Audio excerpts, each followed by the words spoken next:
Какво мислиш за Стоян Колев? Какво да мисля, приятел, че ми е? Верно, Стоян Колев. Много ясно е. Аз съм свикнал да имам приятели.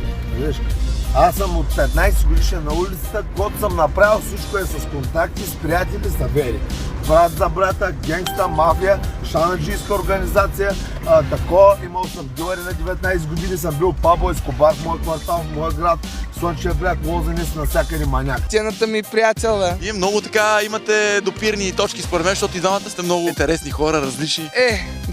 Нормално е нашия, той другия е на голямо ниво, е. Ама аз съм пък на още по-голямо. А той къде е сега, между другото? Някъде се разкарва, къде ще?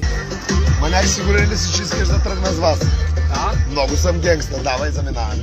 Както и да е, сменим и темата, продължаваме на ново. Бас всички са блокирани. Няма да остане накрая един. Дънкан Маклауд. Накрая ще остане само един, това ще съм аз. Ще говоря сам със себе си, защото никой не може да поддържа моя левел.